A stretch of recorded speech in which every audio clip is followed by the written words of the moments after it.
नमस्कार। बहुत सारी ऐसी स्किन कंडीशंस हैं जिनका कारण कोई इन्फेक्शन या और कोई बहुत बड़ी पैथोलॉजी नहीं होता, बल्कि न्यूट्रिएंट्स की डेफिशिएंसी यानी कि पोषण की कमी के कारण वो स्किन कंडीशंस आती हैं। ऐसी ही एक स्किन कंडीशन है ऑयली स्किन। ऑयली स्किन जब होती है तो सिबेशियस ग्लैंड्स जो स्किन के अंदर रहते हैं वो एक्सेस में बहुत ज़्यादा अमाउंट में सीबम प्रोड्यूस करने लगते हैं। अब ये जो सिबेशियस ग्लैंड्स होते हैं इनके ऊपर इफेक्ट रहता है एंड्रोजन हार्मोन्स का, और ये जो एंड्रोजन हार्मोन्स हैं इनको बैलेंस करता है जिंक। यानी कि अगर आपके शरीर में जिंक की कमी है तो ऑयली स्किन की कंडीशन बढ़ जाएगी। ऐसा ही पीसीओडी की कंडीशन में भी मिलता है। जिन महिलाओं को पीसीओडी की समस्या है उनको अक्सर ऑयली स्किन, एक्ने, इनकी प्रॉब्लम्स रहती हैं, क्योंकि जब पीसीओडी होती है तब एंड्रोजन हार्मोन्स का इम्बैलेंस रहता है, इंसुलिन रेजिस्टेंस रहता है, और इन दोनों कंडीशंस में जिंक की डेफिशिएंसी एक इम्पॉर्टेंट रोल प्ले करती है।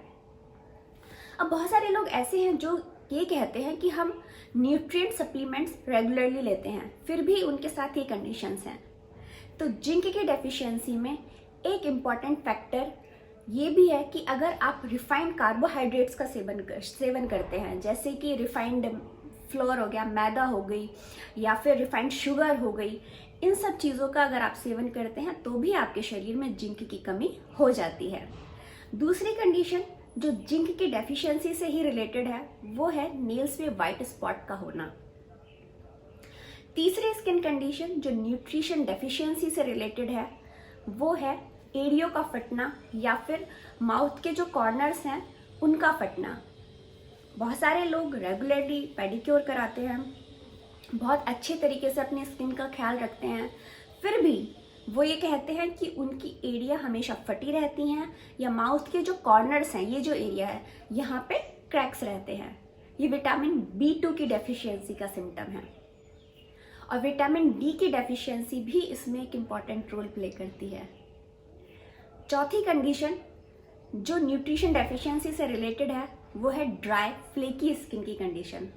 बहुत सारे लोगों की स्किन इतनी ज़्यादा ड्राई हो जाती है कि वो फटती तो है ही है, साथ में उसमें से स्किन फ्लेक्स की तरह निकलती है, ड्राई फ्लेक्स निकलते हैं स्किन के। ये ओमेगा 3 फैटी एसिड्स की डेफिशिएंसी को दिखाता है।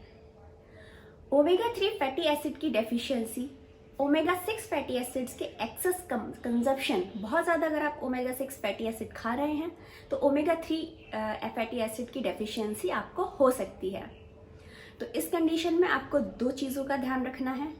एक तो वो फूड प्रोडक्ट्स जिनके अंदर ओमेगा 6 फैटी एसिड बहुत ज़्यादा मात्रा में होता है, जैसे नट्स और सीड्स, चिकन, है ना, ये पीनट बटर, फ्राइड फूड, और जितने भी रिफाइंड ऑयल्स हैं, soybean oil, sunflower oil, corn oil, इनका सेवन आपको नहीं करना है। किन फूड आइटम्स का सेवन करना है? जो ओमेगा 3 फैटी एसिड के रिच सोर्स हैं, जैसे कि वॉलनट्स। नट्स में वॉलनट्स का आप ओमेगा 3 फैटी एसिड्स के लिए सेवन कर सकते हैं। उसके अलावा फ्लैक्स सीड्स हो गए, या फिर स्पाइनैक हो गया, स्प्राउट्स हो गए, और अगर आप नॉन वेजिटेरियन है तो फिश जो सी फूड है उसका आप सेवन कर सकते हैं। अब फ़र्क क्या होता है? ओमेगा 6 फैटी एसिड्स जो होते हैं वो प्रो इन्फ्लेमेटरी केमिकल्स, यानी कि जो इन्फ्लेमेशन करते हैं उन केमिकल्स को ट्रिगर करते हैं, जबकि ओमेगा 3 फैटी एसिड्स जो है वो इन्फ्लेमेशन को कम करता है।